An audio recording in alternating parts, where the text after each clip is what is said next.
How is it that no one, absolutely no one, in the FAA did the work to figure out there was only 75 feet of vertical separation between a helicopter on Route 4 and an airplane landing on runway 33? 8 hours, dozens of experts, and one agency that took most of the heat. The final report isn't out yet, but the verdict already is. The NTSB just wrapped up a marathon live stream laying out what will go into the final accident report due out in a couple of weeks. And much like watching the Supreme Court, you don't need to wait for the final ruling to know where it's heading. Between the testimony of dozens of experts and the questions, commentary, and occasional bloviation from board members, the conclusions are clearly in focus. I watched all 8 hours, so you don't have to. Let's get into it. Black Jet 3, Zone 6 approved. This is going to be a longer video, but I've aggressively trimmed it down to spare you the soliloquies and serve up the main points. And here's the headline. A lot of time was spent on the FAA, which is currently not on the NTSB's holiday card list. There was also pointed discussion about Army aviation practices, and notably, very little attention on PSA Airlines or the Canadair regional jet crew, who were largely cleared of responsibility for the tragedy. What follows are the key takeaways, the patterns that emerged, and the moments that matter. Let's walk through the high points.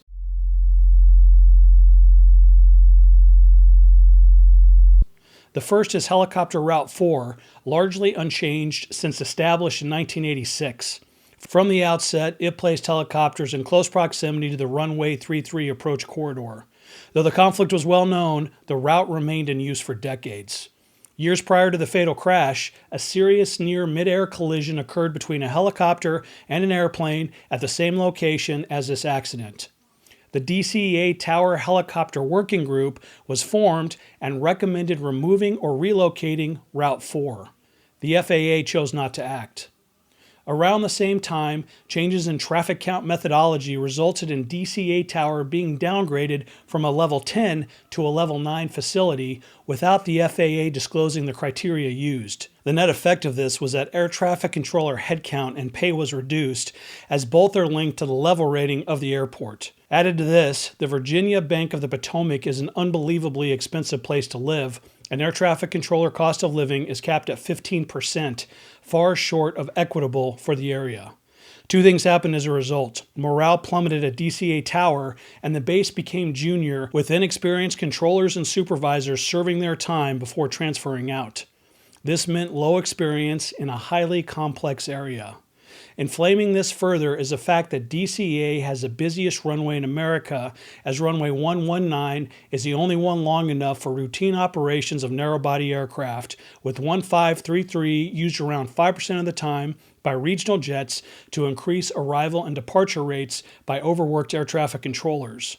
NTSB investigators found that DCA's airspace design, airfield layout, and mixed helicopter airplane operations created complexity inconsistent with its assigned facility level. For their part, controllers routinely authorized pilot-applied visual separation for helicopters transiting DCA airspace. Due to the large volume of both civil and military helicopters in the region, there was a position in the tower for a dedicated helicopter controller.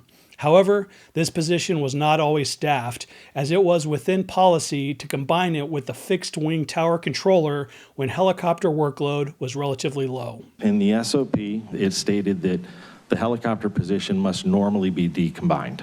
In post-accident interviews, the tower supervisor responsible for staffing the helicopter position recalled only one helicopter operating in the area, when in fact there were 5.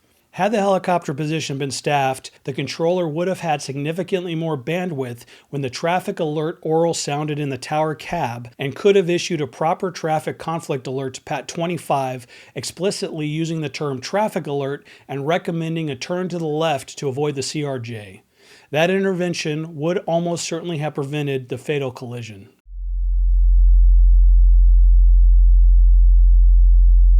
Aviation accidents are rarely the result of a single failure. They occur when multiple safeguards are eroded at the same time. While staffing the helicopter position alone could have broken the chain, other protective layers failed as well.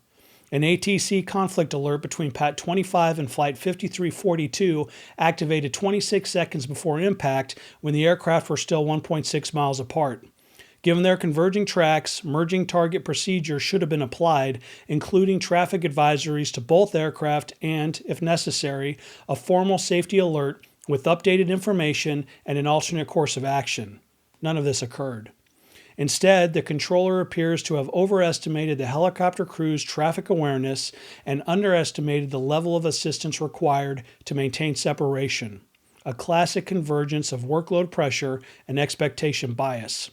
Federal regulations place primary responsibility for preventing air-to-air collisions squarely on the controller, yet the combination of separation buffers and congestion puts a squeeze on controllers. In Class Bravo airspace like DCA, regulations require controllers to maintain a bubble around aircraft of 1,000 feet vertically and 3 miles laterally, a constraint that quickly limits capacity.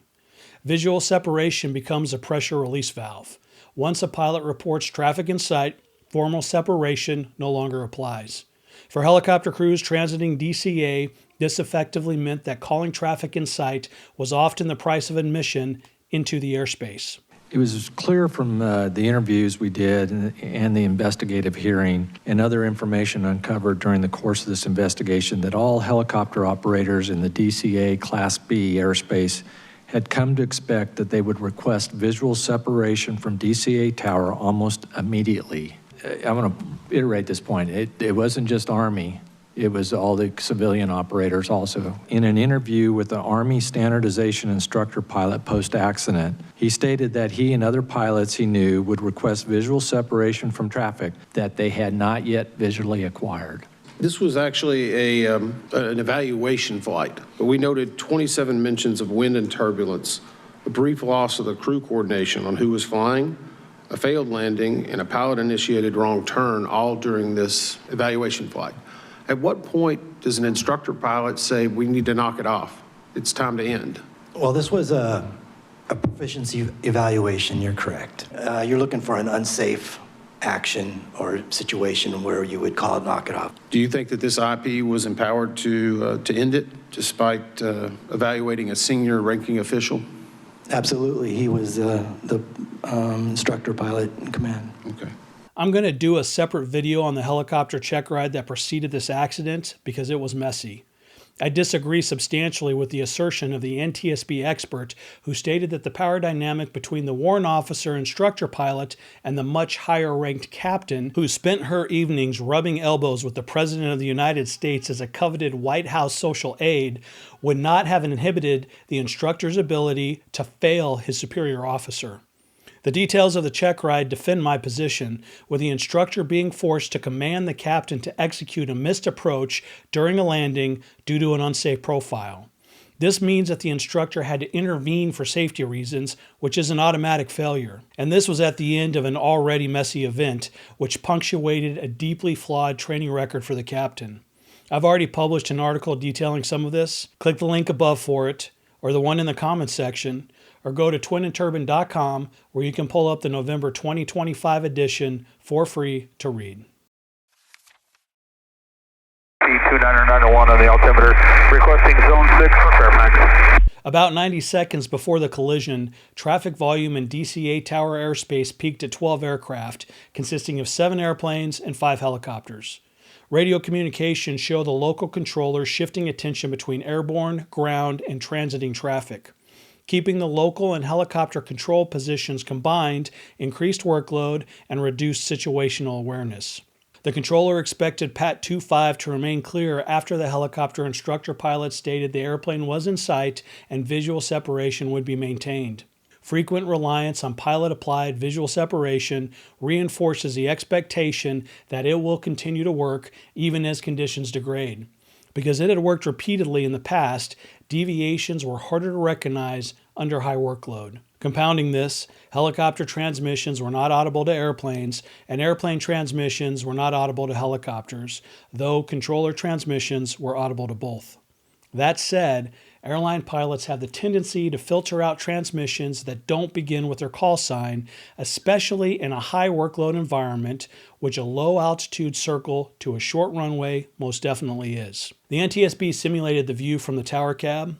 472, National Tower, good evening. Air 1's with single medevac helicopter, 1,000 feet, 29901 on the altimeter, requesting zone 6 for Fairfax. You must remember that the simulation only depicts the Black Hawk and the CRJ, but there were another 10 aircraft in the night sky, mostly on approach to runway 1, and that would have been the focus of the controller. The NTSB also captured exemplar images from night vision goggles of a scene similar to the one the helicopter pilots would have confronted. Though in the well-lit cityscape of DC, those goggles were not really needed, the check flight required their use. Both green and white versions were in the helicopter at the time. The NTSB couldn't determine which one the pilots were using, but in either case, the field of view was limited to 40 degrees, requiring the pilots to deliberately move their heads to scan for traffic. Yet at 200 feet above the Potomac on a contentious check ride, this traffic scan was obviously not satisfactorily accomplished. Compounding this is the fact that the helicopter Route 4 guidance was somewhat opaque and did not include any lateral boundaries whatsoever, and in perfect circumstances only provided 75 feet of vertical separation between helicopters and jets on approach to runway 33. If you pass within 75 feet of another aircraft at 140 knots, that's a major near-miss event. Yet it was programmed into the route in the presumption that the helicopter pilots would visually acquire the correct aircraft, 1 out of 12 in this case, and visually maneuver to avoid it by an undefined yet safe margin. Adding fuel to this particular fire is the fact that all of this is based on barometric altimeters, which all include some acceptable error. In the airline world, this error can be as large as plus or minus, you got it, 75 feet. It's even worse for the Black Hawk, as the downwash from the rotors affects the static pressure gauges that are used to depict barometric altitude to the pilots.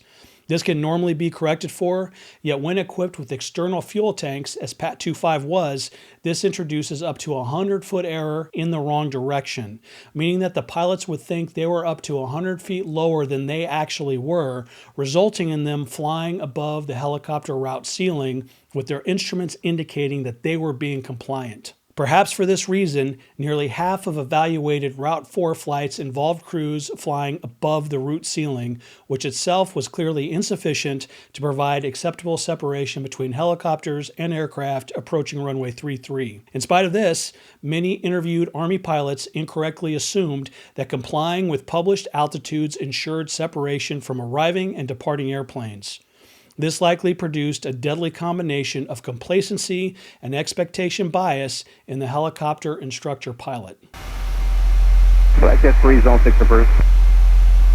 Although the FAA stated that threat and error management training was being delivered as early as 2017, training records show that the controllers involved in this accident did not receive it, and post-accident interviews indicated they were unfamiliar with the concept. The supervisor in the DCA tower cab had attended a safety management-related workshop roughly a decade earlier, but this predated the FAA's formal rollout of threat and error management programs, and the NTSB was unable to determine what, if anything, relevant was actually taught during the training. The NTSB board spent considerable time pressing this point.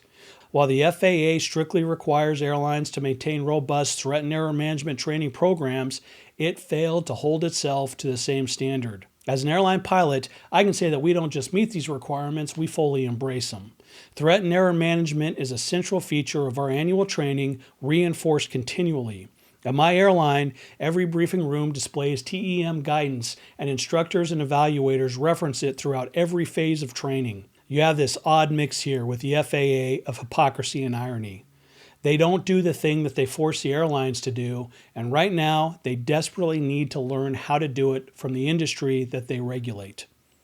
The NTSB articulated this during their meeting when they mentioned that the FAA, Army, and PSA airlines all had defined safety management systems. After this, they mentioned the insufficiencies of the FAA and Army safety systems extensively, with predominant focus on the FAA.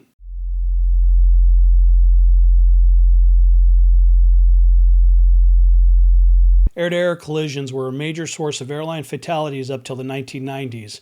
when automated systems not only alerted pilots to traffic threats, but also provided coordinated instructions to climb or descend to avoid the threat. A series of fatal midair collisions, most notably and ironically the 1978 PSA Flight 182 crash, exposed the limits of ground-based air traffic control alone.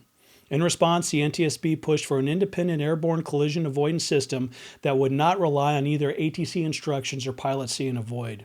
The first operational version, TCAS 1, provided traffic advisories only, alerts telling pilots where traffic was, but not what to do. It improved situational awareness, but still left conflict resolution to pilots and ATC. It became clear that this situation, while improved, was insufficient. TCAS 2, which was mandated for the airlines internationally in the early 1990s, went further, providing an additional layer of protection in the form of resolution advisories. Clear vertical commands, such as climb or descend, coordinated automatically between aircraft to ensure one climbs while the other descends. This removed ambiguity and reaction delay at the most critical moment.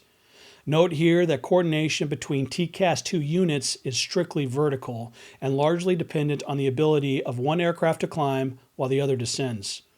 This is one of the reasons why resolution advisories are inhibited at low altitudes, where it is impractical for an aircraft to do anything other than climb. Even maintaining altitude at low levels can potentially be dangerous. In this case, the regional jet was below the RA inhibit altitude, which means that they received the lower level TA only. The FAA mandated response to a TA is for pilots to remain on their previously assigned clearance, in this case landing on runway 33, and attempt to visually acquire the traffic. On the TCAS display, traffic initially appears as a blue diamond and changes to a yellow circle when traffic advisory is issued, with arrows indicating climb or descent. Flight 5342 received a traffic advisory approximately 20 seconds before the collision, consistent with TCAS standards. No resolution advisory was issued. TCAS 2 inhibits RAs for the reason already mentioned, plus to reduce nuisance alerts, which inevitably lead to complacency and expectation bias when they exist. Faulted as it may be, the TCAS system functioned as designed preceding the accident. Without directional symbology on TCAS 2 systems, pilots must observe targets over time to determine motion, which is nearly impossible during high workload environments. The NTSB proposed two solutions for next-generation traffic alerting systems. The first is arrows on the traffic displays that indicate the lateral direction of proximate traffic. The second is adding bearing and elevation information to the current oral alerts, which at present only state traffic, requiring the pilots to go heads down into the cockpit to identify the relative location of the traffic, then heads up to attempt to locate it. See and avoid depends on perception, attention, and technology. In this case, both crews' ability to detect and avoid each other was degraded by radio communication issues, workload, perceptual limitations, and system constraints. As Pat 25 approached the airport, the controller advised of a CRJ south of the Wilson Bridge at 1,200 feet. Multiple aircraft were visible in the same area. Post-accident night vision observations suggest a helicopter crew could not have positively separated the CRJ from the surrounding traffic. The controller's statement that the CRJ was circling was inaudible to the helicopter crew due to communications interference, removing a critical cue that could have alerted Pat 25 that the regional jet was not among the gaggle directly in front of them approaching runway 1. As the helicopter continued down the Potomac River, detection was further degraded by the limited NVG field of view, window obstructions, complex city lighting, workload, divided attention, and the lack of relative motion that exists when two aircraft are on a collision course. Although the helicopter carried tablets displaying ADSB traffic through ForeFlight, pilots reported they did not reference them when flying low-level routes due to workload and the need to monitor instruments and the outside environment.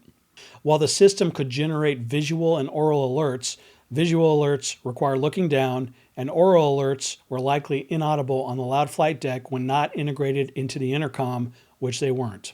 When the controller asked whether Pat 25 had the CRJ in sight, no position or distance was provided. With multiple aircraft visible, this sealed the misidentification and stamped the fatal outcome. A subsequent instruction for Pat 25 to pass behind the CRJ was partially blocked, and the crew only heard Pat CRJ. The instructor pilot got the gist and responded that they had an aircraft in sight and requested visual separation. Because only a small percentage of northbound arrivals land on runway 33, the pilots likely assumed the referenced airplane was approaching runway 1. The instructor pilot asked the captain to come to the left. Her response was apparently dripping in condensation or dry humor and was characterized in a New York Times article as insubordinate, save that her rank made it an impossible charge to prosecute. Whatever the case, the instruction to come left makes sense when referencing the flight path of the helicopter at that point, which was oriented towards the runway 1 traffic, indicating that the instructor was focused on the wrong threat. This was around the same time that Flight 5342 received their TCAS traffic advisory. When the alert occurred, the captain of Flight 5342 was manually flying, turning on to final, decelerating, and managing a stabilized approach. Both pilots were focused on instruments, runway lighting, and PAPI cues, leaving little capacity for extensive visual scanning. The helicopter, a small and hard target to visually identify under the best of circumstances, would have undoubtedly been camouflaged into the background lighting along the Virginian border, with the lack of apparent motion further limiting detectability in the final seconds. Data show that this was not an isolated risk. Safety reporting systems documented repeated close calls near DCA in the years before the accident. Airline Pilot Safety Reports, or ASAP, identified frequent resolution advisories involving helicopters. Radar-based analysis found hundreds of monthly encounters within narrow lateral and vertical margins. Nearly half of helicopters flying Route 4 exceeded altitude limits, yet neither the FAA nor the Army identified these exceedances before the accident. There was no formal process to share helicopter traffic data, TCAS events, or conflict trends with external stakeholders. Although a helicopter working group existed, it lacked authority to implement structural changes. Interviews with DCA controllers revealed concerns about retaliation for raising safety issues and long-standing morale problems following the facility degrade. Despite repeated TCAS events and safety reports, Army safety databases contain no corresponding reports of near misses in the DC area. It appears, in many cases, that helicopter pilots were not even aware that it had occurred. This accident didn't happen because one person messed up. It happened because everyone relied on the same fragile assumptions: that visual separation would work, that workload would stay manageable, that systems designed decades ago were still good enough. It'd be understandable if multiple warning signs hadn't existed in the years leading up to the tragedy that these convenience-based risks were destined for a bad outcome. Near misses, TCAS events, controller fatigue, ambiguous procedures, known altitude errors, a route that provided less separation than the error margins of the instruments themselves. The FAA owned the data that time and again depicted the threat, and yet focused on compliance and enforcement over safety. The system itself would generate something for them to review when aircraft came within a certain proximity. An algorithm would feed a report to them for review. They had quality assurance teams that would conduct those reviews and assess. And what we found was that their assessments were largely through the lens of compliance. In your opinion, or just what you viewed, is the FAA more interested in enforcement or safety? The data was there. If only the FAA had organized it into a common threat matrix like all the airlines do with their own safety data. The apparent response from the FAA to this was the justification that their failure to recognize the absurd threats around DCA was mitigated by the fact that the data was available to the airlines. So is it the public's responsibility or is it FAA's? Well, we would certainly expect FAA to analyze those data, but because those data are available and can be public, there are a lot of different stakeholders who are interested in this. In other words, the FAA owns the data, does nothing to process it aside from seeking enforcement opportunities, and then blames the airlines for not knowing how horribly unprocessed that data was and pulling up the slack by processing it themselves. This right here is the strongest argument you can make against big government. All the power in the world, no accountability. It's also simultaneously the best argument for our particular flawed system, where one government entity can damn the other in strong tones, hopefully leading to change. The final NTSB report will end in a couple of weeks, but if history is any guide, the question won't be what happened. It'll be whether the institutions involved are willing to change the things they already knew were broken. It reminds me of something actually of someone who just passed away. It was a great comment. When culture clashes with policy, culture always wins. That was Fred Smith at FedEx. People were saying this was dangerous 5, 10 years ago, and nobody was really listening. So we're going to sit here 5 years from now and say the data was there 5 years ago. I launched on 91 aviation fatalities last year. I did 13 family briefings, and I am tired of doing them. And I'm sorry for you, because the pages of these reports are written in your family members' blood. As always, God bless the victims and their families. God bless the line workers who were failed by their institutions, and stay safe.